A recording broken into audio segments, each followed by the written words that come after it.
죄수의 딜레마라는 표현 아시죠? 전형적인 그 죄수의 딜레마들에 빠져 있다라고 생각을 합니다. 김용현이란 사람과 윤석열이란 사람이 서로 자기의 이익을 위해서 이야기하다가 서로 중첩되는 이야기인지도 모르고 서로 다른 이야기를 하게 되는 거죠. 결론적으로 김용현 전 장관이 작성한 것은 맞는 것 같고 여기에 대통령이 얼마나 개입을 했는지 실제 개입이 있었는지를 또 다퉈보는 과정이 필요할 것 같습니다. 거짓은 따져봐야 된다 라고 하는데 일단 발언자의 태도에서부터 보면 전 국민이 다 알 수 있습니다. 본인이 거짓을 말하는 사람은 증언을 거부하거나 말을 돌리거나 기억이 잘 나지 않는다고 말하거나 이런 식으로 돌리고요. 저는 설 선물을 준 건 잘못했다고 생각합니다. 곱창김 왜 그런 걸 보내셨을까? 이야기 하려고 했는데 전 잘못한 것 같습니다. 우리 박민영 대변인께서 맞는 말과 좀 안 맞는 말을 섞어서 하시는 기법을 쓰시는 것 같네요. 오늘 처음 뵀는데.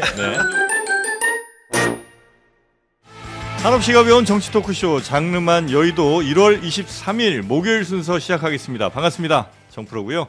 저희 장르만 여의도도 늘 새로운 사람들과 또 새로운 피를 수혈받아서 신선한 모습 여러분께 계속 보여드리겠습니다. 오늘 그래서 새 피를 저희가 긴급 수혈을 했고요. 그 평가는 잠시 후에 나오게 되겠죠. 오늘 저희와 함께해 주실 새로운 분들, 먼저 국민의힘 대변인입니다. 박민영 대변인님, 지금 현재 미디어특위 가짜뉴스 대응단장도 맡고 계십니다. 어서 오십시오. 안녕하세요. 네, 반갑습니다. 가짜뉴스 무척 싫어하죠? 맞습니다. 근데 뭐 저희는 저렇게 민주당처럼 가짜와 진짜 이분법으로 나누는 식은 또 아니고요. 제가 또 차차 어떤 식으로 저희가 또 특위 운영을 하는지에 대해서도 말씀을 좀 드려보겠습니다. 그러실래요? 알겠습니다. 가짜뉴스 대응단장 박민영 대변인이고요. 그리고 더불어민주당 행안위 소속의 모경종 의원님 나오셨습니다. 네, 파란 피로 수혈하러 왔습니다. 모경종입니다. 반갑습니다. 이분은 또 굉장히 독특한 이력이 있으시더라고요. 그 예전에 군에 계실 때 대북전단 발원지 격파 사격 요걸 해갖고 표창장 받았습니까? 네, 하파무장 표창 받았고요. 말이 어려운데 북한군과 총알을 주고 받았다. 총탄을 주고 받았다 이렇게 쉽게 생각하시면 될 것 같습니다. 그러니까 북한에서 총알 날라왔고 거기 원점 타격한 거예요? 그렇죠. 이게 우리 쪽에서 대북 전단이 북쪽으로 날아가니까 북에서 총을 쐈어요. 거기에 대해서 저희가 대응 사격을 하고 저희가 대응 사격하니까 저쪽에 또 쏘더라고요. 그래서 직접 제가 또 한번 쏘고. 그래요? 그렇게 단호하게 대처했다고 표창을 받았습니다. 거의 언제쯤입니까? 2014년 10월 10일입니다. 한 10년 정도 됐네요. 하여튼 그런 이력도 있으시더라고요. 보니까 하여튼 멋있습니다. 고맙습니다. 겁나진 않으셨나요 그때? 밤에는 좀 겁났어요. 불 다 끄고 있으라 그래서 진짜 거기에 갑자기 적포탄이 떨어질 수도 있으니까 진짜 북괴군과 맞서서 싸운 몇 안 되는 정치인 중에 한 명이지 않을까 싶습니다. 자, 북한 얘기가 잠깐 나왔는데 뉴스에도 북한 얘기가 잠깐 있습니다. 한번 잠깐 들어볼 건데 그 전에 우리 신혜원 기자가 오늘 뉴스를 좀 정리해 주실 거죠? 네, 안녕하십니까. 두 분 소개 너무 길어요. 미안합니다. 아니 사실 두 분에 대해서 초면인 분들이 좀 있을 텐데 제가 이제 쉽게 좀 소개를 해드려야 되니까. 그럴까요? 방송 들어오기 전에 아까 친명으로 소개하면 되죠?라고 했더니 정확합니다. 그래요. 뭐 그렇게는 말씀 안 하셨고, 하여튼 그 얘기는 맞는지 아닌지는 또 방송을 통해서 확인하시면 되겠고. 대통령실에 있었고, 대통령실에 계셨고, 이제 이재명 대표 비서실장을 했었고, 이러한 경력들이 있다. 그렇게 그런 걸 소개를 해줘야죠. 그래, 비서실장은 아닌데. 비서실 차장. 비서실 차장. 비서실 출신으로. 비서실 출신. 이재명 대표와 매우 지근거리에서 일을 하셨었다. 물리적으로 지근거리에 있었죠. 심리적으로는 그렇게 가깝진 않았나요? 몸이 가까워지면 마음도 가까워지더라고요. 그게 정답인 것 같아요. 자, 그나저나 어제 정말 뉴스들이 참 많았는데 오늘 지금 이 시간에도 계속해서 뉴스들이 쏟아지고 있기도 하고요. 우리 신혜영 기자가 이거 좀 잘 정리해 주셔야 될 것 같습니다. 어제 제일 핫템은 그 내란 국정조사 특위 청문회였던 것 같아요. 내란 국정조사 특위. 청문회가 있었는데 여기에 많은 이제 정부 인사들이 나와가지고 계엄 당시의 상황에 대해서 이제 국민들 앞에 증언하는 시간을 가졌는데 제일 관심이 쏠린 인물이 홍장원 전 국정원 1차장입니다. 홍장원 그러니까 1차장. 사실 우리가 보도를 통해서 나왔던 내용을 이제 직접 이제 나와서 증언을 했던 건데 뭐냐면, 그러니까 계엄의 날, 계엄의 밤 당시에 대통령이 어떻게 정치인들을 체포하라고 지시를 했는지를 구체적으로 얘기를 하는 거예요. 그 12월 3일 밤 10시 23분에 대통령의 전화가 왔대요. 대뜸 체포 지시를 내렸다는 겁니다. 네. 뭐라고 했냐면 좀 강한 어투라 제가 좀 말하기 어렵지만 하여튼 이번에 다 싹 잡아들여서 정리해라고 말했다는 거예요. 다 싹 정리해라. 다 네. 잡아들여서. 다 잡아들여서 싹 다 정리해라라고 말하고 잠깐 침묵하더니 국정원에 대공수사권도 줄 거야. 일단 방첩사를 적극 지원해. 이런 얘기를 했다는 거죠. 근데 누구를 뭘 싹 다 집어넣으라는 목적어가 없잖아요. 예. 이게 무슨 짓이야? 북한 뭐 간첩이 내려왔나?라고 생각을 했대요. 예. 그리고 있다가 여인영 전 방첩사령관이랑 통화를 추가로 했는데 거기서 그때 여인영 전 사령관이 그 정치인 명단 오원식, 한동훈, 뭐 이재명, 뭐 김민석을 불러주면서 정치인 체포 지시라는 걸 알았고 그래서 이건 아닌데 싶어서 메모도 그만두고 전화를 끊었다라는 네. 거죠. 당시에 본인이 받았던 그 충격과 공포를 심경을 어제 표현을 했어요. 네. 뭐라고 했는지 들어볼게요. 저 대통령 좋아했습니다. 시키는 거 다 하고 싶었습니다. 근데 그 명단을 보니까 그거는 안 되겠더라고요. 예를 들어서 위원장님 집에 가셔서 편안하게 가족들하고 저녁 식사하고 TV 보시는데 방첩사 수사관과 국정원 조사관들이 뛰어들어서 수갑 채워서 벙커에 갖다 넣었다. 대한민국이 그러면 안 되는 거 아닙니까? 그런 게 매일매일 일어나는 나라가 하나 있습니다. 어디? 평양. 그런 일을 매일매일 하는 기관 어디? 북한 보위부. 네, 아주 네. 작심 발언을 했네요. 네, 저 대통령님 좋아했습니다. 시키는 건 다 하고 싶었는데 이런 일은 북한 보위부에서나 하는 일 아닙니까? 이렇게 심경을 표현을 했습니다. 네. 이 정도 증언이 나왔다는 거는 매우 또 구체적이기도 하고요. 그리고 그 전에도 물론 이제 군인들에게 또 전화를 했었다는 이런 증언이 많이 있었습니다만 특히 이제 홍장원 1차장의 이 증언은 꽤나 구체적이고 또 그 당시의 상황을 매우 좀 잘 보여주는 것 같기도 한데 예. 이 정도 상황이 되면 국민의힘에서도 그 계엄이라든지 아니면 지금 현재 뭐 수사 중인 이런 것들에 대해서 좀 뭐랄까 이게 실드치긴 매우 좀 불리한 상황 아니겠습니까? 제가 한번 쳐보겠습니다. 아 그러시겠어요? 그러니까 사실 뭐 이제 방금 보여주신 영상이 어제 그 클라이막스 부분이었던 것 예. 같은데 저도 저 메시지 자체는 울림이 있었다라고 생각을 합니다. 네. 그런데 울림 있는 것과 별개로 그 메시지의 또 진위 여부는 또 따져볼 필요가 있다라고 생각을 하는데 예. 그리고 그 직후에 바로 이 조태용 국정원장, 그러니까 이제 홍 차장의 상사죠. 네. 그래서 또 반론을 또 펼쳤거든요. 그래서 구체적으로 이 조태용 국정원장한테 관련 내용을 어디까지 보고를 했느냐. 그러니까 본인은 조태용 원장한테 방금 말씀해주신 모든 사실을 다 보고를 했고 조태용 예. 원장이 뭉갰다. 네. 그리고 자신을 해임시켰다. 이렇게 주장을 하고 있잖아요. 네. 그런데 조태용 원장은 정무직 회의가 끝나고 나서 조태용 국정원장에게 보고를 할 때는 대통령이 방첩사를 지원하라고 했다. 이 내용만 얘기를 했다라고 하거든요. 그러면서 아, 만약에 저 정도의 심각한 사안을 얘기했다면 상식적으로 국정원장이 퇴근을 했겠냐. 내일 아침에 얘기를 하자고 했다고 하지 않습니까? 네. 퇴근하고 내일 아침에 얘기를 하자라고 말하는 게 상식적으로 맞느냐라고 하면서 또 증거를 또 제시를 하시더라고요. 그러니까 여기 그 홍 차장이 12월 6일 날 정보위에서 관련 네. 내용들을 또 보고를 한번 했어요. 그러니까 비상계엄 직후 3일 뒤의 일이죠. 맞습니다. 그 당시에 이 정보위에서 정보위원장들에게 보고하기 전에는 자기밖에 이 사실을 몰랐다라고 이야기를 했고 그 사실을 또 정보위원이 언론 브리핑을 했습니다. 그러니까 네. 보도화가 된 사실이죠. 그러니까 이렇게 보면 사실 지금 홍 차장이 거짓말을 하고 있다라고도 볼 수 있는 거거든요. 홍 차장이 만약에 예. 거짓말을 한다면 네. 뭐 이제 본인의 뭐 죄 예를 들어 어떤 피해자가 거짓말을 하게 되는 경우에는 이제 본인의 죄를 더 줄이기 위해서는 뭐 등등의 일이 있을 거 아닙니까? 예. 만약에 홍장원 차장이 지금 거짓 증언을 하고 있다면 어떤 목적이라고 뭐 정확하게는 알 수 없으나 예. 추정을 하신다면 뭘로 보십니까? 이렇게 볼 수 있을 것 같아요. 그 국정원법에 따라서 이 정파적인 문제 때문에 해임이 될 경우에는 이게 형법상의 7년 이하의 징역에 처해질 수가 있거든요. 그래서 이런 문제 때문에 해임이 됐다라고 하면 자신이 불이익을 볼 수가 있기 때문에 좀 네. 이런 것들을 면피하기 위한 주장으로도 볼 수 있다라고 생각을 하고 실제로 그래서 그 홍장원 차장이 마지막에 또 재밌게 얘기를 하시더라고요.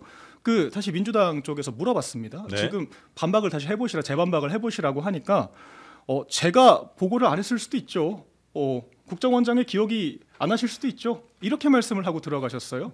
그러니까 사실상 본인의 주장의 신빙성을 굉장히 떨어뜨리는 발언을 하고 가셨다. 이런 측면에서 어제 영상만 쭉 봤을 때는 이건 아직 진위 여부를 따져볼 수는 없겠지만 네. 이 홍 차장의 마지막 발언 봤을 때는 저는 국정원장 쪽 발언이 사실에 네. 가까운 것으로 보인다. 이렇게 자, 말씀드리겠습니다. 우리 모 의원은 어떻게 원점 타격 하시겠어요? 예, 예. 참 실드를 쳐보시려고 했지만 역시 역부족이다. 종이 방패가 아닌가 싶고요. 네. 방금 말씀하신 내용은 큰 코끼리 중에 코끼리 다리를 만지면서 다리만 만지면서 이게 코끼리가 아닌 것처럼 이야기하는 네. 그런 방어라고 생각을 하고요. 전체 국정조사 특위 다 보셨다면 이렇게 생각 절대 못하실 겁니다. 그리고 그 빼먹은 발언이 하나 있으신데 네. 해임을 하는 과정에서 국정원장이 우리 1차장에게 해임 사직했으면 좋겠다라고 말했을 때 대통령의 뜻입니까? 라고 물어봤답니다. 네. 그랬더니 국정원장이 정무직의 그 인선은 누구 뜻이겠냐는 식으로 대답을 했다는 거예요. 네. 그러면 그 말인즉슨 대통령이 뜻이다. 이 대통령의 뜻이라는 걸 이야기를 한 거지 않습니까? 이거 자체가 기본적으로 이 홍장원 차장에 대해서 대통령이 깊숙이 개입을 했다는 것을 인증하는 거고요. 인정하는 네. 거고 조태용 차장도 방금 뭐 거짓은 따져봐야 된다라고 하는데 일단 발언자의 태도에서부터 보면 전 국민이 다 알 수 있습니다. 본인이 거짓을 말하는 사람은 증언을 거부하거나 말을 돌리거나 기억이 잘 나지 않는다고 말하거나 이런 식으로 돌리고요. 홍장원 차장이 오히려 지금 민주당에서 인기가 높아졌어요. 민주당 지지자분들이 저런 사람이 진짜 보수다. 저런 사람이 진짜 애국자다라고 말할 정도로 국민들은 보면 다 아십니다. 네. 자, 그래서 어제 일단, 네, 어저께 조금 내용을 추가를 하면 네. 그 홍장원 차장이 사실 그 체포조가 운영됐다라는 게 처음 이제 국회 관계자에게 진술한 인물이기도 하고 그 사실 처음 알린 인물이기도 한데 그 받아 적다가 이거 미친 거 아니야라고 해서 그 중단했던 메모 있잖아요. 네. 그건 일단 검찰이 확보를 했고 증거로서 그래서 법원에 제출을 한 상태라는 거. 메모했던 것은 예, 그 메모가 네. 지금 현재 법원에 증거로 제출이 된 상태라는 것이 있고, 그다음에 이제 하여튼 이게 핵심 그거잖아요. 대통령의 체포 지시가 있었느냐. 대통령이 엊그제 이제 헌재 3차 변론 나와가지고서 그런 적 없다라고 했는데 이제 홍장원 전 차장도 있었다라고 구체적인 증언 주장을 하고 있고, 네. 그리고 곽종근 전 특수사령관도 같은 맥락에서 분명하게 제가 그런 지시가 있었다고 사실이라고 말씀드린다라는 진술을 어제 청문회에서 했다. 네. 이 내용으로 정리를 하겠습니다. 그러니까 이제 전체적으로 보면 그때 12월 3일 밤에 하여튼 많은 뭐 사령관들, 군인들 혹은 뭐 이런 뭐 국정원 1차장 등등에게 거의 직접 전화를 걸어서 잡아들여라 뭐 이런 등등의 명령 지시 등을 내린 걸로 많은 사람들이 지금 증언은 하고 있는 것 같은데 그 많은 사람들의 증언 역시도 다 믿기는 좀 어려울 수 있다. 이렇게 지금 판단하시는 거예요. 그렇죠. 관계자들끼리 아직은 또 증거가 부딪히는 측면들이 있기 때문에 네. 이런 것들은 또 법정에서 구체적으로 다퉈볼 필요가 있다라고 생각을 합니다. 그리고 사실 뭐 아까도 뭐 코끼리 다리만 봤다라고 말씀하셨지만 사실 이미지만 인상만을 또 말씀을 하신 것 같아요. 그러니까 국민들께서 그렇게 느끼셨을 거다라고 하는데 네. 일단 저는 그렇게 느끼지 않았고 보시는 분들마다 판단이 다를 수 있을 것 같습니다. 대체적으로 근데 막 진술들이 엇갈리거나 이럴 때 이제 여러 사람들이 거짓말할 확률보다는 한두 사람이 거짓말할 확률이 조금 더 높기는 하잖아요. 그렇진 않나요? 그렇게도 볼 수 있죠. 네. 그렇죠. 법정에서 네. 다퉈봐야 될 부분이 있고 알겠습니다. 또 각자 이해관계가 다를 수 있으니까요. 네. 예. 자, 그리고 다음 뭐 소식도 좀 전해주실까요? 그 다음에 네. 그 쪽지가 또 도마에 올랐습니다. 네. 이제 비상계엄 국무회의 하고 나서 이 최상목 권한대행의 주머니에 있던 그 쪽지. 이제 12월 3일 밤 상황이겠죠? 예, 네. 거기에 이제 뭐 비상 입법기구 만들어야 되니까 뭐 국회 돈 빼고 예비비 따로 편성하고 뭐 그런 내용이 담겨 있었다고 했는데 또 어쨌든 뭐 최상목 권한대행은 뭐 나중에 확인을 했다고 했지 하면서 누가 줬는지도 조금 애매하다 이런 얘기를 했잖아요. 네. 근데 일단 어저께 조태열 외교부 장관은 대통령이 그 쪽지 직접 나한테 줬다라고 확인을 했습니다. 그 문건을 네. 네. 그러니까 이제 그 쪽지를 그러니까 네. 비슷한 종류의 뭐 내용은 좀 달랐겠죠. 네. 뭐 공관 관련된 내용이 들어가 있었다고 하는데 조태열 외교부 장관도 쪽지를 받았는데 대통령에게 직접 받은 것이 맞다 이렇게 증언을 했습니다. 네. 그 문건을 전달해 준 사람은 대통령이 맞다. 네. 그리고 이제 최상목 권한대행은 그 당시 받은 것이 맨 처음에 이제 대통령 12월 13일 증언이었나요? 뭐 그때는 이제 대통령으로부터 받았고 그 옆에 있는 누군가가 나한테 뭐 관련 문건을 더 줬다. 요 정도 얘기를 아마 했었던 것 같은데. 예, 그러면서 대통령은 뭐 내가 썼는지도 좀 가물가물하고. 김용현 얘기가 나왔죠. 뭐, 예, 그랬죠. 네. 근데 지금 모르겠습니다만 대통령이 직접 전해줬을 가능성이 조금 더 높아진 것 같긴 하고 사실 이제 상식적으로 생각해 보더라도 그런 장관들에게 국무위원들에게 어떤 문건 같은 거를 이게 줄 만한 사람이 뭐 숫자가 많지는 않을 거 아니에요.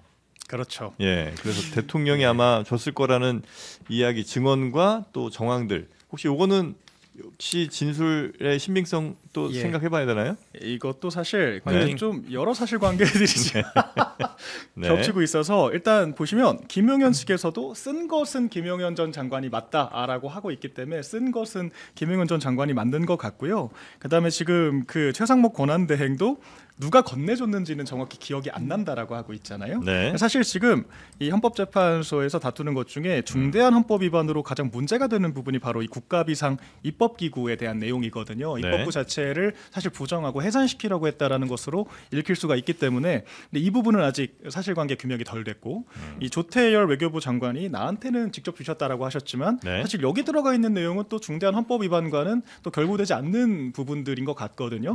그래서 결론적으로 아직까지는 좀 다퉈볼 부분이 있는 것 같다라고 생각하고 사실 근데 쪽지를 보냈는지는 좀 글쎄요 이게 기억이 안 날 만한 문제인지는 잘 모르겠는데 오늘 오후에 또 공판이 있지 않습니까? 네. 여기서 이 김용현 전 장관과 윤석열 대통령이 또 오랜만에 또 이제 만나고 첫 공판을 같이 진행을 하기 때문에 네. 예, 그때 또 이야기를 좀 맞춰 볼 수 있을 것 같습니다. 예, 문건이 일단은 뭐 한 장은 아니라는 그런 이제 정황도 나왔죠.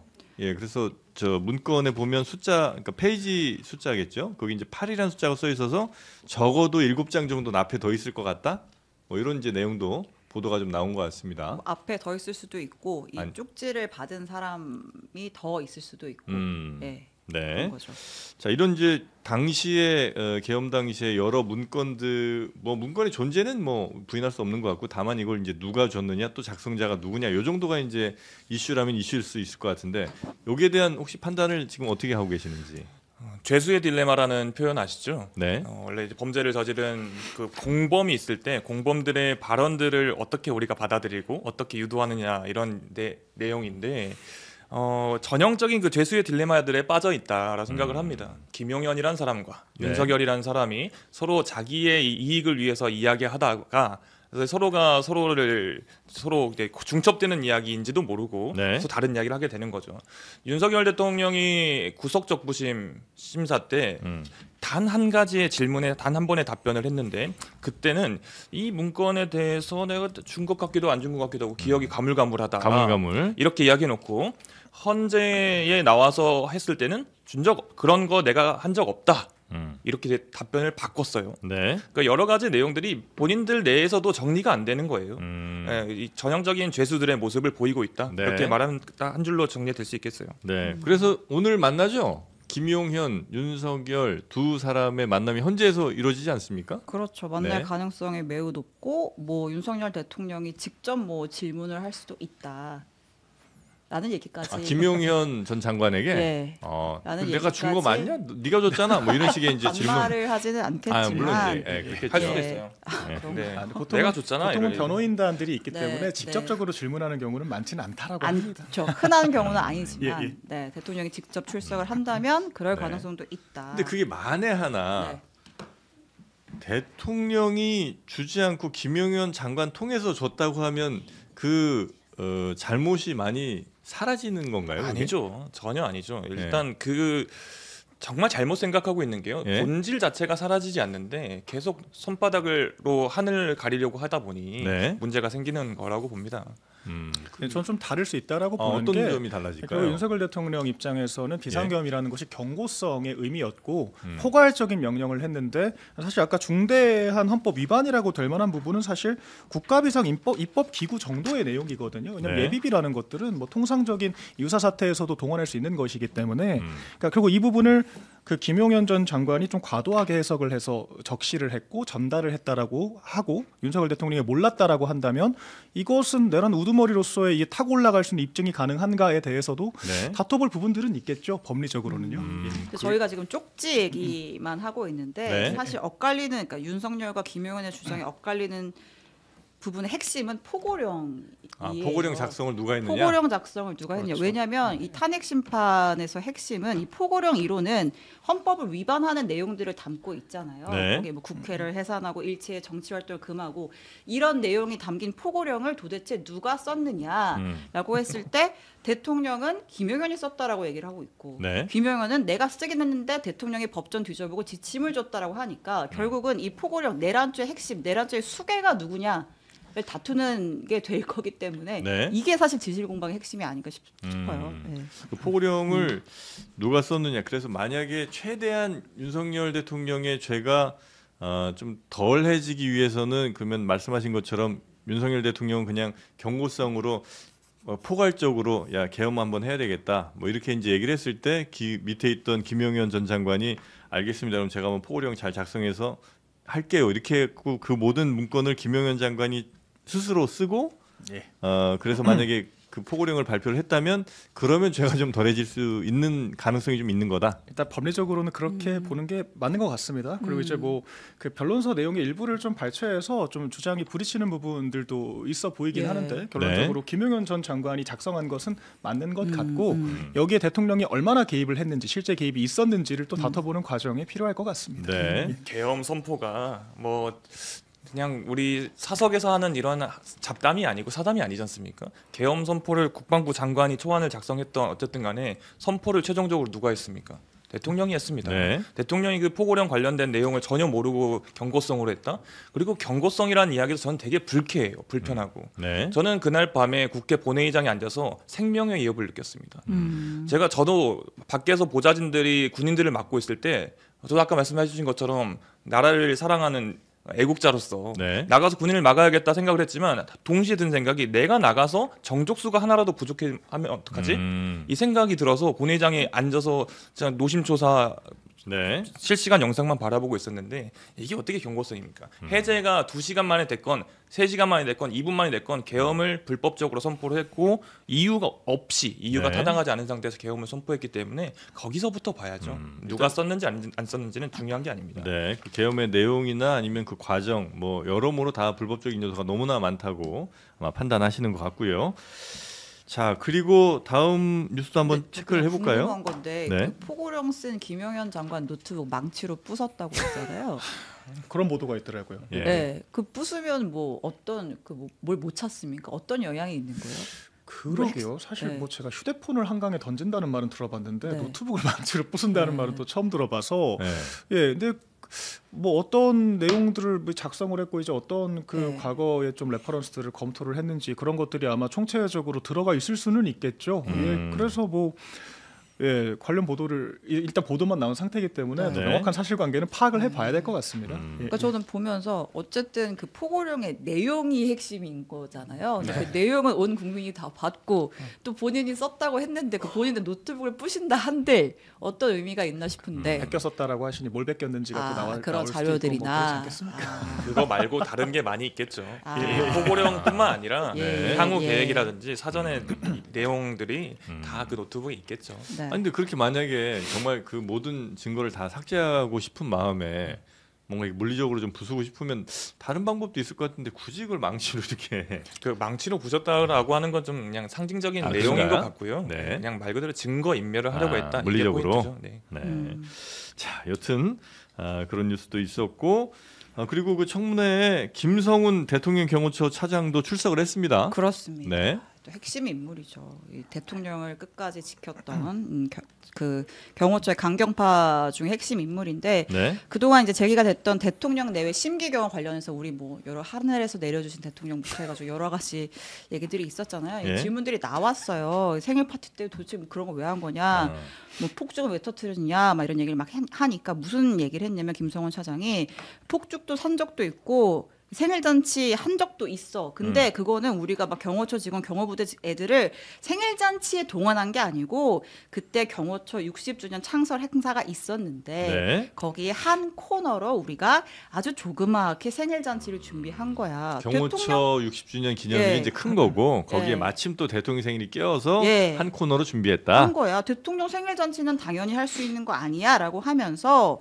이거는 되게 조그맣게 한 거다. 우리가 돈이 많아가지고 연예 기획사를 동원하거나 외부 인사를 초청하거나 할 돈이 안 되니까 내부적으로 한 건데 네. 이걸 이렇게 비난하는 건 옳지 않다. 이런 주장을 펼쳤습니다. 네. 이런 생일 잔치가 있는 거가 뭐 대통령실에 또 계셨었으니까 예. 뭐 일반적인가요? 뭐 사실 저는 이게 경찰이나 군인들, 경호관들이 동원됐다, 뭐 이제 이런 부분에 대해서는 저도 되게 부적절하다고 생각을 했습니다. 예. 아예 그분들이 원치 않는 것에 동원됐다라고 하면 뭐 불쾌했을 수도 있죠. 그러니까 그런 부분들은 좀 섬세하게 못 챙긴 게 맞는 것 같은데, 네. 근데 사실 지근거리에서 대통령을 모시는 입장에서 생일 잔치를 준비했다라는 그 자체가 문제가 되는지는 잘 모르겠어요. 그러니까 과잉 충성이었고 국민들 보기 안 좋다, 뭐 이런 레토릭은 가능하게 하겠지만 네. 좀 비본질적인 문제 의식인 것 같습니다. 사실 저희 대통령실뿐만 아니라 뭐 통상적인 직원들끼리도 약간 뭐 단합대회도 하고 회식도 하면서 생일도 챙기고 그러지 않나요? 예, 저는 뭐 그런 것들이야 통상적인 부분인 것 같아서 네. 그러니까 결과적으로 이게 약간 누구의 라인이고 뭐 어떤 과잉 충성을 통해서 이게 뭐 법 밖에서 어떤 이런 경호 행위들을 했다라는 소위 프레임 공세가 아닌가, 뭐 저는 그런 생각이 좀 들었습니다. 맞는 말씀이에요. 네, 네. 맞는 통상적으로 자기가 모시는 상사의 생일을 축하해 줄 수 있죠. 네. 그리고 이재명 대표 생일 축하를. 근데 저희는 그렇게 해본 적은 없고요. 노래 가사 바꿔본 적도 없고요. 그리고 어제 나왔던 이야기 중에 좀 다들 놀랬던 이야기가 간호장교분들이랑 예. 여경분들을 일정 정도 돈을 들이면서 모셔와가지고 동원했다. 이게 일반적인 내용인가요? 이게 정상적인 모습인가요? 저는 뭐 통상적으로 생일 축하하는 범위를 넘어서도 한참 넘어섰고 네. 대한민국 국민들이 소중하게 내주신 세금을 그런 데 쓰라고 이렇게 드린 게 아니라고 생각을 하고, 그다음에 노래 아까 가사 말씀해 주셨는데 노래 실제 음악을 들어보신 분들은 아실 거예요. 그게 누가 그냥 경호처 직원들이 축하합니다 하면서 자체적으로 녹음한 게 아니라요. 전문적으로 녹음을 해왔어요. 네. 어디 업체에서 한 것 같더라고요. 네. 그런 거는 통상적으로 우리 박민영 대변인 친구들이 축하해 줄 때 스튜디오 가가지고 노래 개사해서 불러다 주나요?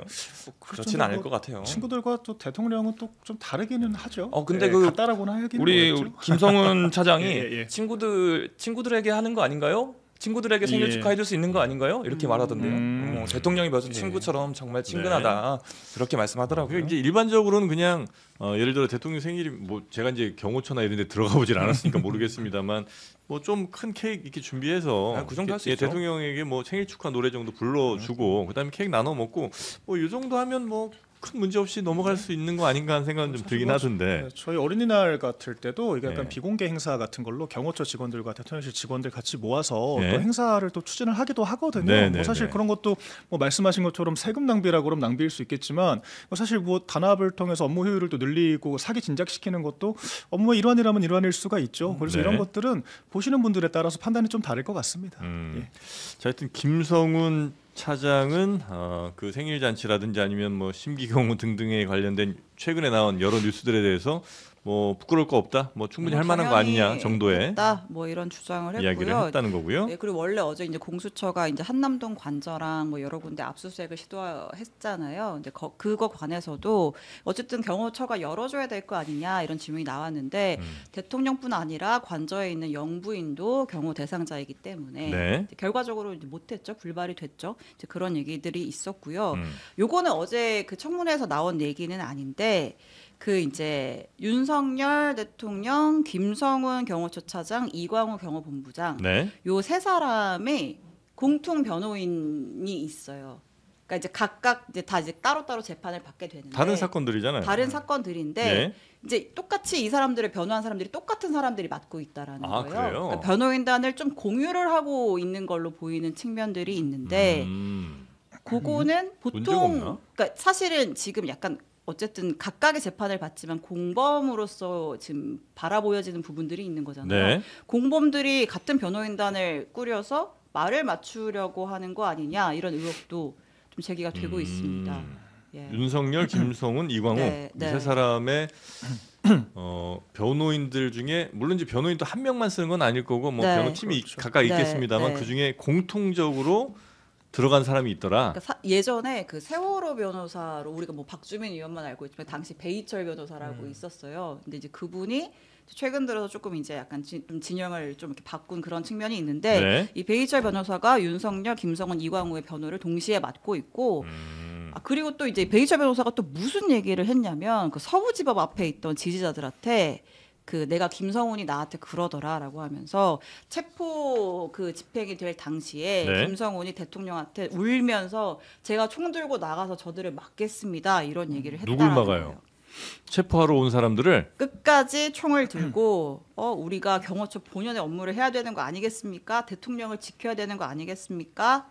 라고 김성훈 차장이 대통령한테 얘기를 했고 네. 대통령은 아니다. 국가기관들이 이렇게 싸우고 뭐 그런 모습을 보여서야 되겠느냐 하고 말렸다는 미담이라면서 이제 네. 베이철 변호사가 서부지법 앞에 있던 지지자들에게 내용을 전했다. 이런 얘기도 있었습니다. 그래요. 예. 베이철 변호사라는 사람은 뭐 본인 또 유튜브를 하는 모양이죠? 그러니까 그 영상이 공개된 건 베이철 변호사 유튜브는 아니었고 그래요? 그 영상을 이제 현장에서 찍은 네. 그랬습니다. 자, 하여튼 김성훈 차장이 근데 변호사들 이렇게 네. 공유해도 되는 건 맞아요? 그래서 뭐 정치와 법의 경계가 많이 허물어진 상황이라서 네.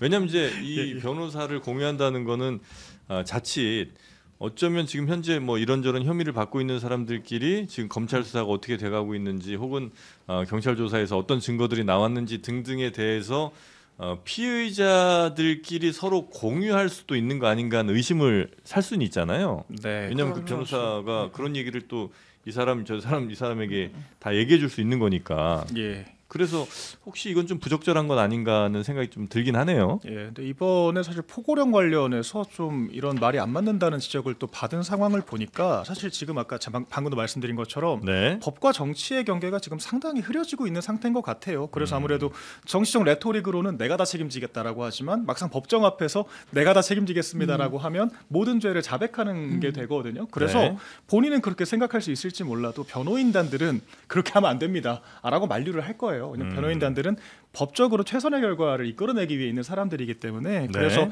이게 지금 그 여론전과 이 법적 공방이 혼재되는 상태에서 이 최대한 이 말 자체가 불일치해서 발생하는 불협화음은 차단할 필요가 있다라고 저는 생각을 할 수 있을 것 같습니다. 뭐 위법한 또 부분들은 아니라고 생각을 하고 네. 예 그런 것들이 또 정치적으로는 이렇게 또 비판을 받을 수도 있겠지만 또 그에 대한 판단도 각자 다르실 것 같습니다. 네. 예. 법과 정치가 지금 경계가 모호해진다라고 말씀하셨는데 그게 모호해질 수 있는 영역인가요? 헌법 안에서 정치도 하는 거고요. 헌법 내에서 이야기들을 해야 되는 건데 이 김성훈 차장이나 이런 경호처 이야기를 우리가 지금 했던 이야기는 경호처를 비롯해서 과연 이 사람들이 헌법 수호의 의지가 있는 사람들인가 네. 또는 헌법 수호의 의무가 있는 대통령을 지키는 데 있어서 적합한 사람들인가를 생각했을 때 이번 한남동 그 한남산성 사태 용산 관저에서 네. 경호처에서 나온 이야기들이 너무나도 반헌법적이고 그리고 사법부라고 하는 삼권분립 국가에서 이 헌법기관의 내용들을 전혀 인정하지 않는 듯한 태도를 지금까지 보이고 있기 때문에 네. 그 법과 정치가 모호해진다라는 거는 뭐 그 의중은 알겠습니다만 그렇게 될 수는 없는 내용이다. 근데 생각합니다. 이건 제가 좀 반론을 드리고 싶은 것이 이게 일반적인 형사 재판과 다르게 이 헌법 재판 같은 경우에는 정치를 배제할 수도 없는 부분이 있다라고 생각을 합니다. 왜냐하면 저희 헌법 정신이라는 것이 단순히 법을 기계적으로 집행을 하는 것이 아니라 네. 국민이 공감할 수 있고 국민이 통합될 수 있는 이 질서 있는 사회를 만든다라는 이 헌법 정신에 또 기저가 있는 거거든요. 그렇기 때문에 또한 이게 단순하게 처벌을 하는 것이 아니라 국민으로부터 부여받은 대통령의 권한에 대해서 헌법재판소가 박탈을 하는 것이기 때문에 당연히 국민적인 이 여론이나 그런 상황에 대해서 판단할 수 있다라고 저는 생각을 하고요. 또 오늘 이준석 방통위원장 그 4인 인용의 4인 기각이 나오지 않았습니까? 네. 근데 여기도 보면 4인 인용하신 분들 문재인 전 대통령이 임명한 사람들 그리고 이 문재인 전 대통령이 임명한 김명수 대법원장이 임명하신 분들이 저는 인용을 했는데 아니 단 하루 출근하신 분에 대해서 4인이나 인용을 한다라는 게 상식적으로 말이 될까요? 그러니까 결과적으로 헌법재판소가 인정하기 싫으실 수도 있겠지만 네. 저는 상당히 정치적인 기관이라고 생각을 하고요.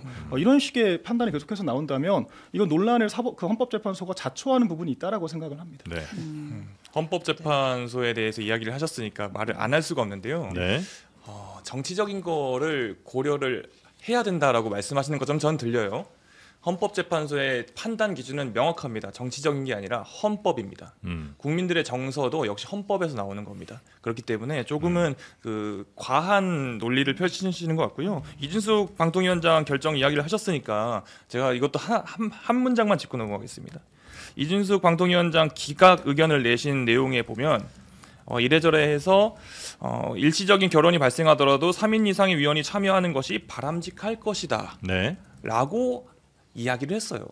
이게 바람직하지만 그 다음의 내용들이 있는 거지. 이 방금 기각 내용을 내신 분들, 뭐 문재인 대통령 때 임명을 했던 어쨌든 간에 이분들 역시 이 전체적인 방통위가 운영되는 방식에 대해서 네. 지금 너무 잘했다 이렇게 이야기하면서 판시한 게 아닙니다. 그런데 그 3인 체제, 그 2인 체제가 왜 그렇게 만들어졌을까요? 또 민주당의 책임 아니냐 이제 너무- 이런 질문 너무 하실 것 잘하실 같아서. 거라고 생각을 뭐 합니다. 네. 윤진수 예, 예. 방통위원장 그 탄핵 결정도 있고 해가지고 예, 얘기가 좀 예, 혼재를 예. 갑자기 그건 이제 튀었는데 좀 이따 저희가 다시 다룰 네, 거고요. 그리고 이제 네. 제가 아까 말씀드렸던 변호인단을 공유하고 있다는 부분은 형사 재판에서의 변호인단을 공유하고 있다라는 거예요. 네. 그러니까 이제 베이철 변호사가 탄핵 심판 변호인은 아니잖아요. 네. 근데 보통 어쨌든 보통 사실은 형사 재판에서 이제 조직 범죄를 하는 사람들이 변호인단을 이렇게 같이 쓰는 경우들이 있는데 이게 뭐 그러니까 우리가 법과 정치의 경계를 지금 얘기할 필요도 없어요. 그러니까 예. 보통 형사 재판에서 이렇게 하는 경우에 보통 변호사를 공유를 하면 그 자체가 법적으로 문제가 되지는 않지만 보통 그러한 경우에는 말 맞추기를 할 수 있고 증거인멸의 우려가 있기 때문에 보통은 그 네. 피의자들을 구속하는 사유가 되기도 합니다. 네. 그리고 이제 다음 뉴스 넘어가기 전에 예. 우리 박민영 그 대변인한테 조금 여쭤보고 싶은 게 왜냐면 예. 지금 현재 윤 대통령을 지지하는 시위들 꽤 이제 있기도 하잖아요. 그래서 그분들과 국민의힘의 관계가 오늘 뭐 뉴스와는 좀 다르겠습니다만 그게 어떻게 되는지가 영 좀 궁금하더라고요. 관계라고 하시는 게 그러니까 그들을 마음속으로 응원하시는 건지. 예. 국민의힘이 바라보는 예, 예. 그분들. 예. 네. 아, 뭐 자발적으로 나가시는 것까지 저희가 뭐 옳다 그르다를 판단하는 건 맞지 않다라고 생각을 합니다. 사실 네. 이건 뭐 제 개인적 생각인데 저는 정치가 이렇게 우와 좌와 중도 이런 식으로 구분하는 거 맞지 않다라고 생각을 하거든요. 그러니까 정치에는 소위 이제 음식 맛집을 찾아가는 걸 비유를 하자면 직접 맛집을 탐방하는 인플루언서들이 있고 이분들이 결정한 거를 팔로우하는 그러니까 일단 한번 가보자고 하는 저관여층이 전 있다라고 생각을 해요. 네. 그러니까 좌나 우나 각자 이제 바람 잡기도 하고 뭐 정치 행위를 직접 하기도 하고 뭐 아니면 메시지를 내기도 하는 네. 그런 분들이 계시다면 이 저간여층들은 여기가 대세인가 보다 일단 한번 가보자 줄 한번 서보자 이런 분들이 계신 거거든요. 그러니까 통상적으로 중도층을 강조했던 선거치고 중도층을 강조했던 이 지도부치고 지지율을 효과적으로 이끌어낸 사례가 없습니다. 안타깝게도. 명확한 예. 색깔이 드러나는 경우가 오히려 더 선거 결과는 좋더라. 선명한 게 중요하다라는 거죠. 더구나 우리나라는 양당제 체제이기 때문에 예. 옳고 그름을 떠나서 이 선명하고 일관된 이 입장을 보여야 이 지지자들 저간여층에 계신 분들도 네. 어디를 판단할지를 또 결정할 수 있는 거거든요. 지난 총선은 좀 선명했었나요? 아니면 선명하지 않아서 선명하지 패배를 했죠. 않았었다? 그러니까 오히려 더 많은 막말 논란이 있었던 뭐 양문철 의원이라든지 이런 분들에 대해서 민주당 끝까지 안고 갔지만 결과는 저희는 다 이 후보들을 낙마시켜 버리고 우리가 떨어뜨려 버리고도 110석, 108석을 얻었고 민주당은 네. 끝까지 보호하고 가서 190석을 얻었잖아요. 그러니까 이런 것들을 볼 수도 있고 또 하나 제가 재밌는 또 좀 비유를 좀 하자면 네. 한동훈 대표 있지 않습니까? 예. 사실 그 민주당의 지방선거에서 박지원 전 비대위원장 있죠. 저는 리버스 박지원이라고 생각해요. 그러니까 한동훈 대표가요? 그럼요. 당시 박지원 전 비대위원장이 당시 저희가 13대 4로 대승을 했지 않습니까? 당시 그때 어떻게 했냐면 최강욱 의원의 성비위에 대해서 제명을 해야 된다. 윤리위를 열어야 된다. 멱살이라도 잡고 싶다. 뭐 이런 얘기 했잖아요. 예, 예. 결과가 어땠나요? 그러니까 민주당 지지자들조차도 선거에 안 나오고 그 보수는 이 보수의 우월한 이슈를 중심으로 결집을 하고 저간여층도 망한 집인가 보다. 안 가거든요. 그러니까 압도적으로 보수가 승리를 한 겁니다. 예. 반대로 한동훈 대표의 총선에 대해서는 아니 민주당의 잘못도 많은데 계속 이종섭 장관 얘기를 한 달 동안 했어요. 그러니까 분명 잘못한 게 있을 수 있죠. 근데 이건 소위 우리가 속된 말로 뇌절이라고 하거든요. 예. 적당히 해야죠. 적당히. 예. 그러니까 예. 본인 당의 네. 당원들 가운데 혹은 뭐 저 후보들 가운데 잘못한 사람이 있어도 안고 가는 게 오히려 결과는 좋다라는 거예요? 그러니까 그 그러니까 제가 이거죠. 저희가 정치라는 것이 예. 철학을 하는 게 아니지 않습니까? 예. 옳고 그름을 따지는 것이 아니라 예. 제한된 시간 동안 얼마나 많은 국민들을 설득을 하느냐라는 예. 거죠. 그래서 우리가 정치 행위라는 것은 본질적으로 이 학자와 철학 영역과 다른 부분이 있는데 너무 심판관 역할에 매몰되신 분들 때문에 오히려 과정의 합리성을 추구하다가 결과가 불합리한 이런 사례들이 있더라. 경험칙적으로 그렇더라라고 말씀을 드리고 네. 이거는 뭐 박지원 전 비대위원장 겪어보셨기 때문에 잘 아실 거라고 생각합니다. 그 알겠습니다. 개인적인 견해라고 말씀드리겠습니다. 제 대변이기 때문에. 네, 궁금한 신중하게 말씀하셔야 되는 거 아닌가 싶은데요. 궁금한 게 꽤 많지만 뭐 네, 요즘은 네, 네. 오늘 뭐 본격 질문은 아니니까 요 정도 예. 하고 좀 넘어가도록 하겠습니다. 근데 네. 그러니까 국민의 그러니까 어쨌든 결과가 중요하다라고 봤을 때 그러면 그러니까 승리하는 게 중요하다라고 봤을 때 그러니까 지난번 박근혜 전 대통령 탄핵 때 황교안 대표가 아스팔트로 나가면서 총선에 대패했잖아요. 그런 경험칙을 가지고 아스팔트 우파와 절연을 해야 한다라는 방침을 세우고 국민의힘이 전략을 짜왔던 건데 지금은 다시 또 그들의 목소리도 귀 기울여주고 심지어 귀 기울이는 걸 넘어서 직접 가서 독려를 하기도 하는데 그거는 좀 앞뒤가 안 맞는 거 아니에요? 저는 사례가 좀 다른 것 같아요. 왜냐하면 박근혜 전 대통령 당시에는 이게 지금처럼 정치적인 쟁점이 있는 게 아니었고 뭐 뇌물죄라든지 뭐 아니면 개인적인 스캔들 같은 게 문제였기 때문에 보수당 내에서도 좀 가치 판단 내리기 어려운 부분들이 있었습니다. 그런데 지금은 비상계엄이란 행위의 잘잘못 또 따져봐야 되지만 왜 비상계엄에 이르게 되었느냐에 대해서 사실 여야가 갑론을박이 있는 상황이거든요. 그러니까 정치적인 저희도 방어 논리가 생기는 것이 단적으로 윤 대통령이 민주당에 의해서 행정부가 마비됐다라고 했는데 보란 듯이 민주당이 한덕수 권한대행을 탄핵을 시켜버렸잖아요. 그러니까 또 이런 정치적인 쟁점이 있는 상황이기 때문에 사례가 다르다고 생각을 하고 이 선거라는 이벤트를 봤을 때는 저는 왜 우리가 이 자해적으로 우리 내부의 좌표를 찍고 공격을 하는지 그런 것들은 사실 결과의 합리성에는 맞지가 않다. 이제 이 말씀을 드리는 겁니다. 우리 모 의원도 얼마든지 시간 드릴 테니까 계속 듣고 있어요. 어떻게 말씀하시는지 들었는데 방금 말씀하신 것 중에 선거라는 단어를 계속 말씀하세요. 이 국민의힘이 이 선거라는 두 글자에 매몰되는 바람에 지금 계속 패착을 하고 있다고 생각을 해요. 왜냐면요.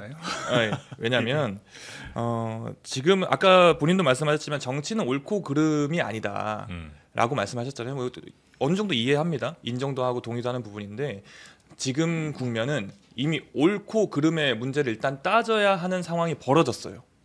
아까 말씀드린 것처럼 계엄 관련해서 이 계엄이 불법적으로 이루어졌고 국민들의 여러 가지 기본권을 침해하고 그다음에 헌법 기관을 유린하는 행태가 벌어졌고 그리고 많은 폭도들이 서부지법 법원을 침탈하고 판사를 끌어내겠다고 하고 건물을 다 부쉈습니다. 이 부분에 대해서 어떻게 정치적 옳고 그름을 이야기할 수 있는가? 이거는 잘못된 거고 그름입니다. 그런데 국민의힘은 지금 오로지 다 이제 선거만 생각하는 겁니다. 앞으로 대선 때 이러면 안 되겠는데?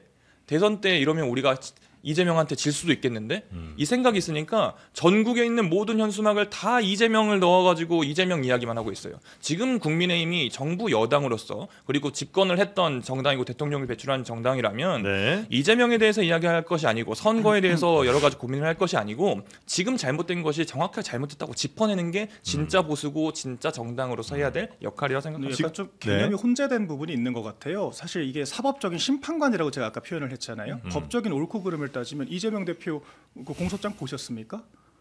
다 봤죠. 법적인 옳고 그름을 따지면 챗 GPT에 물어봤더니 30년형은 최소 나온다라고 하지 그래서 않았겠어요? 그건 사실 사법부에서 판단하겠죠. 그렇죠. 근데 제가 판단 받고 그럼요. 있고. 근데 그거를 민주당 내에서 이것을 기정사실화해서 자해를 하면서 이게 무슨 우리가 더 잘못했고 우리가 더 문제가 있고라고 하면 저는 그 상황을 비유를 한 것이죠. 옳고 그름을 따지는 게 이 자기 정당을 운영함에 있어서 애로사항이 있다라는 측면에서요. 그리고 사실 아까 무슨 뭐 폭도들이라고 표현을 하셨지만 글쎄요. 저는 이 어떤 소요와 폭력 사태에 대해서는 늘 정말 복합적인 원인이 있다라고 생각합니다. 당연히 단편적으로 누구의 잘못이라고 얘기할 수가 없는 것이 국민의힘도 당연히 책임이 있죠.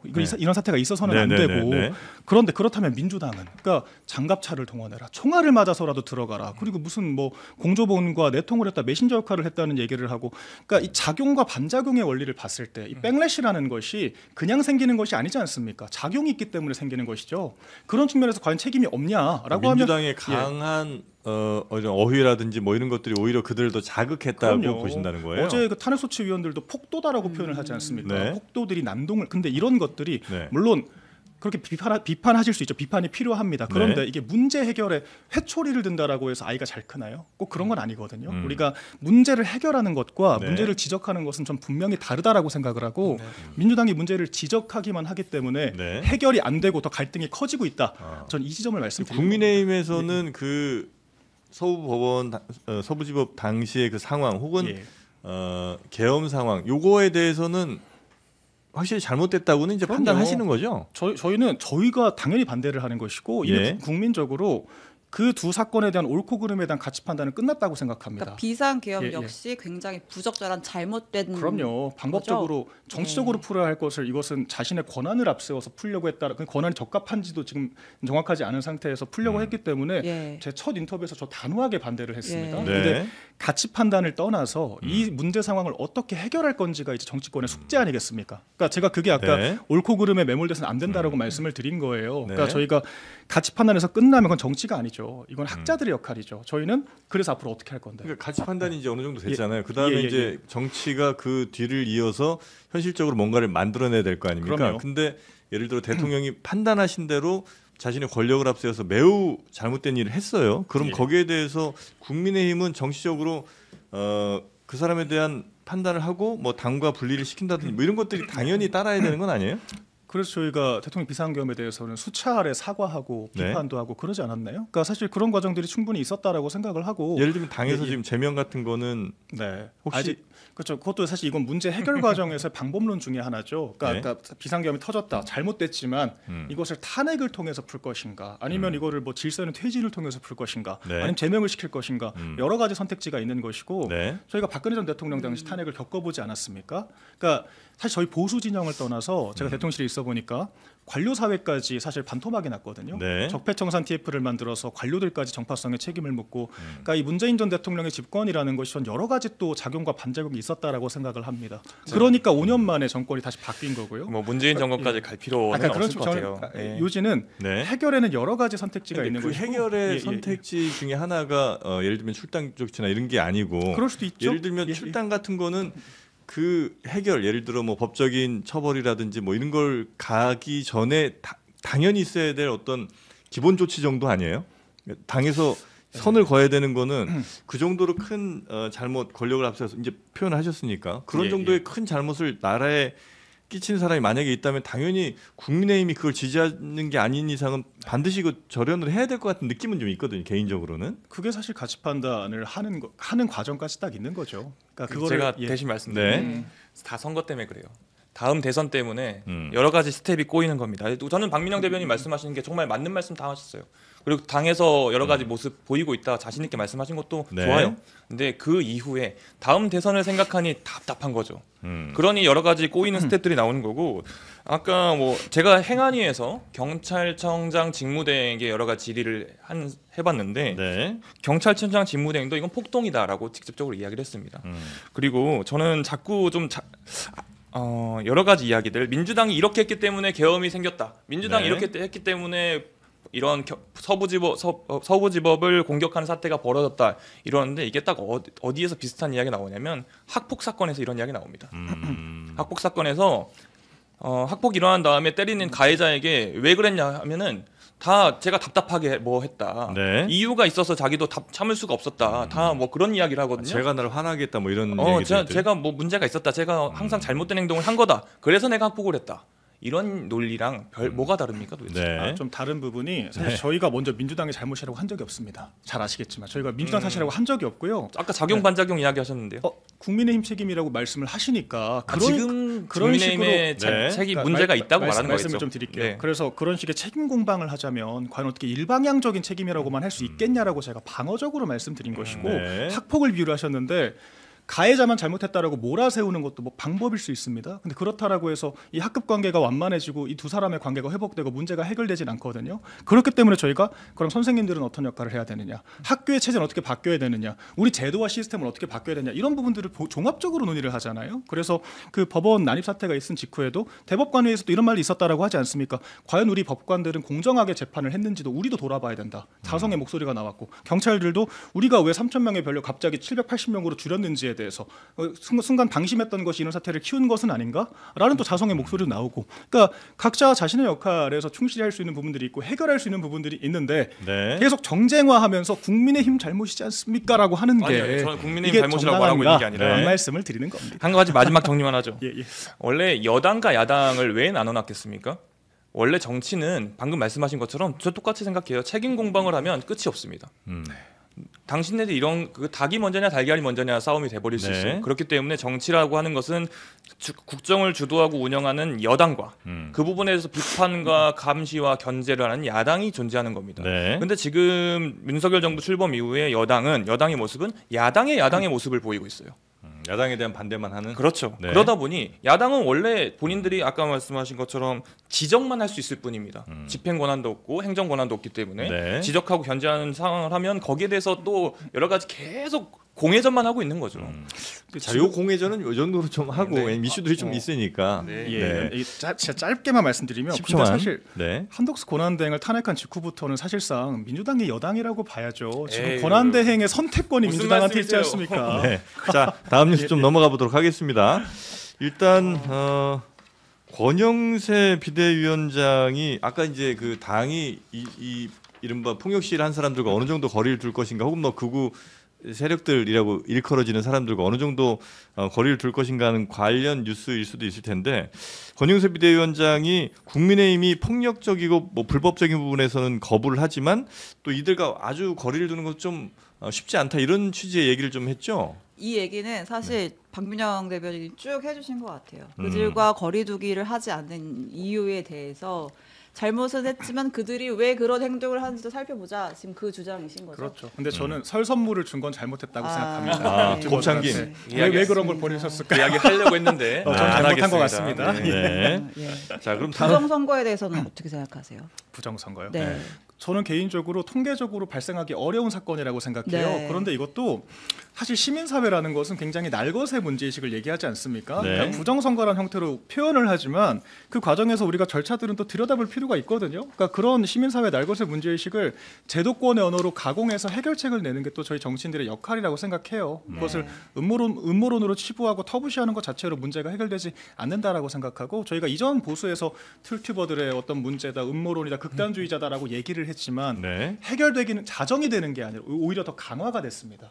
그렇다면 우리가 과연 이 사전선거제라는 것이 한날 한시에 같은 민의를 반영한다라는 선거제의 기본에는 맞는 것인가? 그리고 이제 여론조사 공표금지 제도와 같은 다른 선거제와는 배치되는 부분들이 없는가? 그리고 이 소크리스 투표 같은 부실 선거 문제들은 돌아볼 필요가 없는가를 정책적으로 정제된 언어로 저희가 논의를 해서 네. 대안을 제시하고 설득을 하는 과정도 좀 필요하다고 생각합니다. 근데 그 부정선거를 주장하시는 분들이 뭐 예를 들면 선거를 운영하는 데 있어서 관리에 좀 부실함 뭐 이런 정도를 네. 이제 문제를 심하게 삼는 건 아닌 것 같고, 그렇죠. 아예 지난 선거에 부정 선거가 있었다. 뭐 배후 세력이 있고 예. 또 그들이 뭐 투표 용지를 어떻게 조작을 한다든지 등등의 뭐 방법을 통해서 이 민주주의의 가장 근간이 되는 선거제도 자체를 이제 흔들었다는 거잖아요. 그렇죠. 이 예. 주장에 대해서는 이미 뭐 지난 수많은 법원 판결에서는 이게 인정된 적은 아마 없는 걸로 제가 알고 있고, 네. 그다음에 국민의힘에서도 사실 이 부정선거에 대해서는 거리를 꽤 뒀었던 것 같은데 최근 들어서 이 부정선거에 대해서 아주 거부하진 않는 것 같은 그런 이제 저는 김민전 김민전 최고가, 의원은 저도 예. 그러면 안 된다. 저는 잘못됐다라고 단호하게 말씀드릴게요. 그러니까 그러시면 안 국민의힘 된다고 의원들 생각하고, 단톡방에서 부정선거 관련된 글을 계속해서 올리니까 네. 몇몇 의원들이 자중하시라. 네, 이런 것들도 사실 어르고 달래고 저희가 대안을 주는 것이 아니라 잘못됐다라고, 사실 이번 헌법재판소 공판도 되게 전 재밌었던 게 탄핵소추위원단 측에서 더 이상의 부정선거 관련 주장을 못하게 제지를 해달라고 예, 얘기를 했어요. 예. 그러니까 사실 성역화를 하고, 그러니까 선관위에서도 그 형상 기억종이라는 게 전 좀 웃기기는 하더라고요. 뭔지는 예, 모르겠지만 예. 선관위가 그렇게 해명을 했더라고요. 사소한 실수라고 얘기하고, 그러니까 이렇게 음모론이고 극단주의자들이고 아예 말도 못 꺼내게 하고 성역화하는 것도 해결책은 아닌 것 같아요. 네, 그런 부분에서 살펴볼 수 있을 것 같습니다. 현재 성역화가 아니라 해결된 문제에 대해서 재차 음모론식의 문제. 왜냐하면 감사나 보안 점검 받을 수 있잖아요. 그러니까 제도 보완을 하자는 것과 과거 네네. 선거에 부정이 있었다라는 것은 전혀 별개의 문제인 것인데, 그렇죠. 그 과정에 과거의 그 선거에 대해서는 법적으로도 다 판결이 나왔잖아요. 전혀 문제가 없다고 나왔고, 심지어는 그러니까 지금 비상경을 한 이유 중에 하나가 이제 대통령이 부정 선거 실제로 있었다라고 생각을 했다는 거 아니에요. 그렇죠. 근데 관련해서 방첩사에서 여윤영 사령관이 이거 부정 선거 관련된 거 보고서 좀 들고 와봐라고 했더니,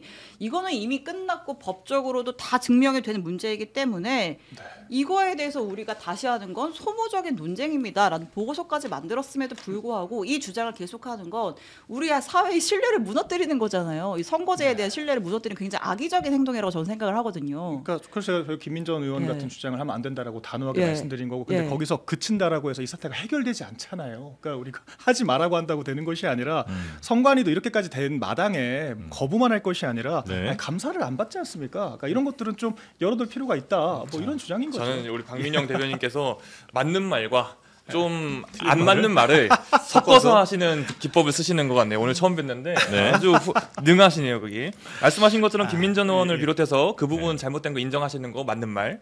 그 다음에 선관위가 뭐 감사를 거부한다는 뉘앙스로 말씀을 하시는데 뉘앙스가 아니라 거부한 것은 팩트가 맞죠. 여기 오늘 제가 선관위가 올린 팩트 체크라고 선관위가 직접 올린 글을 가져왔는데요. 여러 가지 적법 절차에 따른 요청이 있을 경우 공개 검증에 적극 협조할 방침이라고 이미 밝힌 바 있음이라고 선관위가 이야기를 해요. 선관위는 헌법기관입니다. 그리고 여러 가지 많은 내용 여러 차례 국회에 나와서도 그렇고 그런 감사를 전혀 안 받지 않겠다, 받겠다, 적극 절차를 밟아서 와라라고 이야기를 했고요. 두 번째로 이 김용빈 선관위 사무총장 어느 정부에서 누가 임명했습니까? 윤석열 정부에서 윤석열 대통령이 임명한 사람이에요. 그리고 이 선관위를 통해서 선관위가 중심이 돼가지고 운영한 선거에서 당선된 사람이 누굽니까? 윤석열 대통령이에요. 본인이 당선된 선거조차 부정하고 본인들의 국회의원이 당선된 선거조차 통째로 부정하면 안 된다. 물론 여러 가지 뭐 선관위의 부실 관리 여러 가지 문제들은 당연히 지적해야 되고 말씀하신 것처럼 고쳐야 됩니다만 이것 가지고 전체적인 부정을 하는 것은 너무 비약이다. 이 부분 같은 의견인 것 같습니다. 이제 여야 두 분이 또 나오셨으니까 사실 여론조사 얘기도 좀 하긴 해야 되는데 짧게만 좀 가볼까요? 근데 저는 말씀을 들으면서 이 부정 선거를 주장하시는 분들이 과연 감사를 하고 조사를 하고 제도 개선을 한다고 해서 그 결과를 신뢰할 것인가라고 하는 좀 의문은 끝이 없는 얘기는 아닌가. 근데 그러면 사실 저도 약간 질문을 드리고 어떻게 해야 될까요? 그러니까 사실 저희가 그래서 뭐 다 터부시도 해보고 배척도 해봤지만 사실 우리 민주사회 자정이라는 게 사실 이게 자정 기능이 있을 때는 그 자유권을 최대한 보장해야 되는 게 맞는데 해결이 안 되고 있으니까 사실 저도 답답하거든요. 어떻게 해야 될까요? 해결이 안 된 게 아니지 않아요? 적어도 정쟁의 차원으로 끌어올리지 않으면 그렇죠. 되지 적어도 대통령 정도 되는 우리나라의 정말 권력의 최상위에 있는 사람이거나 정부 여당에서 이 이야기를 주도해서는 안 된다. 우리가 방금 말씀하신 것처럼 공정하고 객관적으로 검토하자, 다시 한번 확인합시다. 이 정도 하면은 그렇게 해서 시간을 들여서 해결할 문제지. 이걸 오히려 선동하지 않아야 된다. 그렇죠. 저한테 선택권이 있었다면 저는 그렇게 했을 것이고요. 근데 지금 여론조사를 부정하는 이재명 대표의 태도도 사실 크게 다르지는 않은 것 같습니다. 부정하나요? 부정하는 적은 없는 것 같은데요. 그럼 여론조사 얘기를 잠깐 넘어가 볼게요. 이제 최근에 뭐 3대 여론조사 기관에서 뭐 국민의힘 지지율이 민주당의 지지율을 오차범위 밖에서 혹은 내에서 앞서는 결과가 나와서 굉장히 양당 모두 다른 의미의 충격을 받는 그런 모습도 보였는데 오늘 뭐 시사저널에서 또 여론조사 결과가 하나 나온 게 있습니다. 그러니까 조기 대선을 전제로 해서 물어봤어요. 대선에서 이제 누구 뽑을 거냐 이렇게 물어보는데 보통은 다자대결 하잖아요. 쭉 누구 뽑을까라고 물었을 때는 이재명 대표가 압도적으로 당연히 1위가 나옵니다. 그런데 다자대결 결과 한번 주시고요. 지금 맨 왼쪽이 이재명 대표. 33%. 김문수, 홍준표, 한동훈 뭐 이렇게 가는데 양자 대결. 그러니까 양당의 후보가 다 정해지고 나서 양자가 붙었을 때 이렇게 가는 거죠. 그랬을 때는 어떻게 나오냐를 봤더니 이러한 결과가 나왔다라고 합니다. 김문수, 홍준표, 오세훈 상당히 뭐 아마 받아들이기 어려운 결과인 것 같은데요. 아니요, 뭐 받아들이기 어렵고 안 어렵고 문제가 아닌 것 같아요. 민주당은 이번 탄핵 정국에 있어서 민주당이 잘해서 뭐 민주당이 지지받을 일을 했다라고 생각하지 않습니다. 당연히 국민들이 옳은 판단을 하시기 위해서 집회를 나오셨고 탄핵을 외치셨고 체포를 외치시고 구속을 외치신 거지. 그래서 민주당이 거기에 대해서 우리가 뭐 국민들께 잘했으니까 지지율을 올려주세요 이렇게 할 생각을 한 사람이 저는 없다고 봅니다. 그래서 지금 여러 가지 내용이 나왔는데 국민의힘에서 전 조언을 드리고 싶은 게 네. 이재명이 안 된다라고 말할 것이 아니라 이런 지지율, 김문수는 안 된다. 그래도 우리 보수 정당에서 김문수는 안 된다. 이렇게 말씀하셔야 되는 게 어떨까라는 조언을 한번 드립니다. 출마 선언도 안 하셨기 때문에 저희가 된다 얘기하기는 좀 이르지만, 없습니다. 네. 근데 원래 이렇게 계속 지지율이 만약에 잘 나오면 당에서도 어쩔 수 없는 거 아니에요? 뭐 그렇죠. 저희 이제 근데 누구를 찍는 건 아니고요. 경선을 또 하잖아요. 하겠죠. 그래서 뭐 경선 네. 과정에서 또 검증될 만한 부분들이 있지 않겠습니까? 네. 약간 근데 저는 재밌게 봤던 거는 그 양자 대결에서 보면 네. 그 국민의힘 후보들은 이제 수치가 이래저래 바뀌는데 이재명 대표에 대한 지지율 수치는 거의 똑같이 매번 양자 대결 때마다 나오는 것 같더라고요. 똑같은 숫자로. 그런 거는 이재명 대표에 대한 지지 확실한 분들이 계시고 그 다음에 다른 분들 중에 혹은 뭐 그냥 왔다 갔다 하신 분들 가운데 다시 이재명 그러니까 국민의힘 후보가 별로라 생각해서 이재명 대표에게 가는 경우가 별로 없는 것 같다는 생각이 좀 들기는 합니다. 네, 이 지지율 특히 여론조사에 나오는 여러 가지 지지율 문제는 네. 정말 누구 표현대로 참 바람 같은 겁니다. 그렇죠. 네. 네. 당장 내일 달라질 수도 있는 거기 때문에 참고할 정도로 민주당이 우리가 압도적인 지지를 받지 못하고 있구나 정도를 예전부터 알고 있었고 지금도 네. 알고 있는 그 상태에서 겸손하게 한다는 정도이지 이거 가지고 역시 뭐 국민의힘이 민주당보다 훨씬 잘하고 있다 여기까지 그렇게 볼 가기는 수는 없고. 어렵다 네. 생각합니다. 근데 이재명 대표가 요새 지지율 왜 이렇게 나오는지 한번 좀 점검해보라 이런 지시를 했다고 하고 민주당에서 여론조사 업체 관리 강화 법안을 발의한다고 하는데 여론조사 업체 관리 강화 법안이요? 예, 요 법안은 어떤 내용이에요? 이거는 이런 지지율이 나와서 그렇다라기보다는 예. 네. 흔히 이제 명태균으로부터 시작되는 여론조사에 대한 여러 가지 부정적인 시각 때문이죠.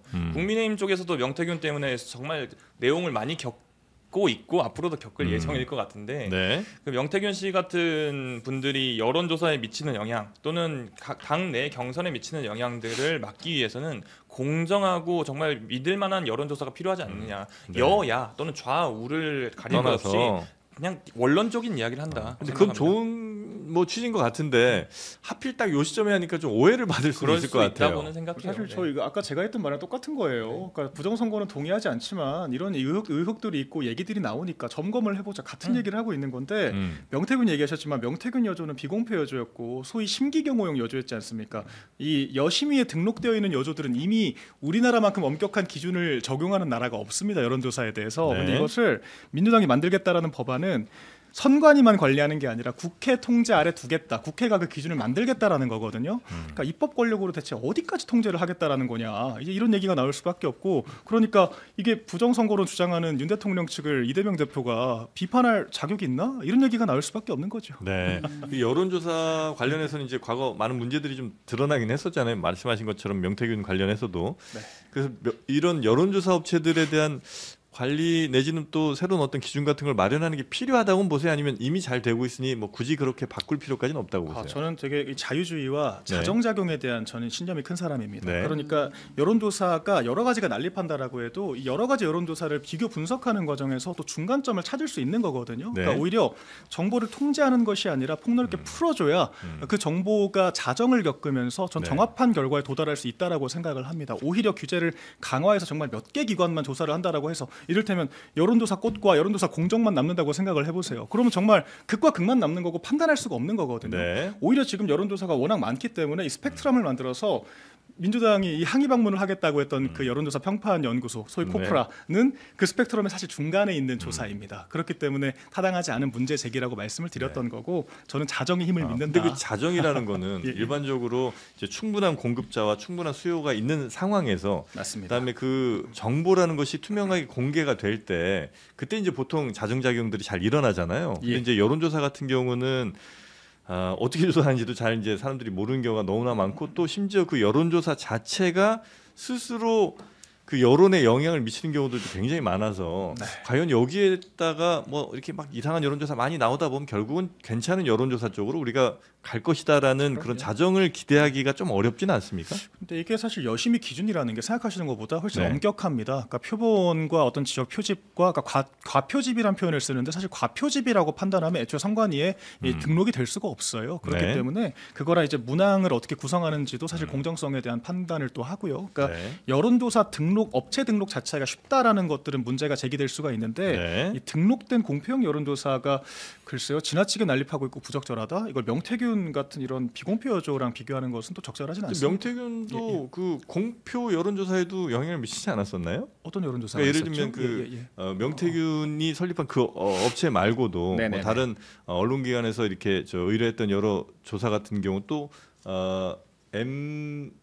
이름을 까먹었네. 하여튼 뭐 그런 그 예. 이미 설립돼 있는 여론조사 업체와 일을 네네네. 할 때에도 역시 마찬가지로 굉장히 다양한 방법들이 있긴 하잖아요. 뭐 네. 질문의 순서를 어떻게 잘 배치하는가, 혹은 뭐 그 앞에 어떤 이슈를 먼저 전제하고 그 다음에 질문을 넣는다든지, 아니면 뭐 지지 성향 같은 걸 먼저 파악하고 뭐 이렇게 한다든 여러 가지 방법이 좀 있을 수 있을 것 같아서. 그렇죠. 근데 요새는 질문 네. 방식 자체가 대통령 지지율을 먼저 물어봅니다. 네. 먼저 물어보고 그다음 정당 지지율을 물어보고 이제 그다음에 어떤 뭐 보이는 지역이나 성향이나 이런 것들 뭐 후차적으로 물어보는 건데 그 말씀하신 그 문제가 어디 있었냐면 이 미국 대선에서 네. 얘기가 나왔어요. 그러니까 트럼프 대통령의 좀 지지율을 깎기 위해서 트럼프 대통령에 대한 적대적인 문항을 20-30개를 배치를 합니다. 그럼 이 질문을 듣다 보면 기분 나쁘니까 끊거든요. 네. 그 지지자들은. 네. 근데 그러면 이 사람이 이제 그 지지했던 이 트럼프에 대한 그 표본은 표집이 안 되는 거죠. 전화를 중단을 해버리면. 네. 그런 조사 방식 때문에 문제가 좀 됐었는데 사실 우리나라 여론조사 같은 경우에는 이 김어준 씨의 여론조사 꽃이나 뉴스토마토 같은 정도를 제외하면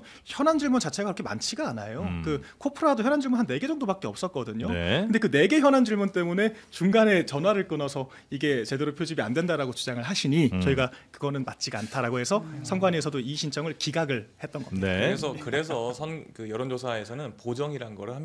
예, 그런 과표집 이런 걸 대비해서 보정을 하는 것 자체가 그 여론조사 기관의 능력치이기도 하고, 저는 아까 말씀하신 것처럼 여러 여론조사가 있어서 거기서 자정작용 또는 받아들이는 사람들이 취사 선택을 할 수 있게 하는 거에 대해서는 찬성, 아주 맞는 말이라고 생각하는데, 네.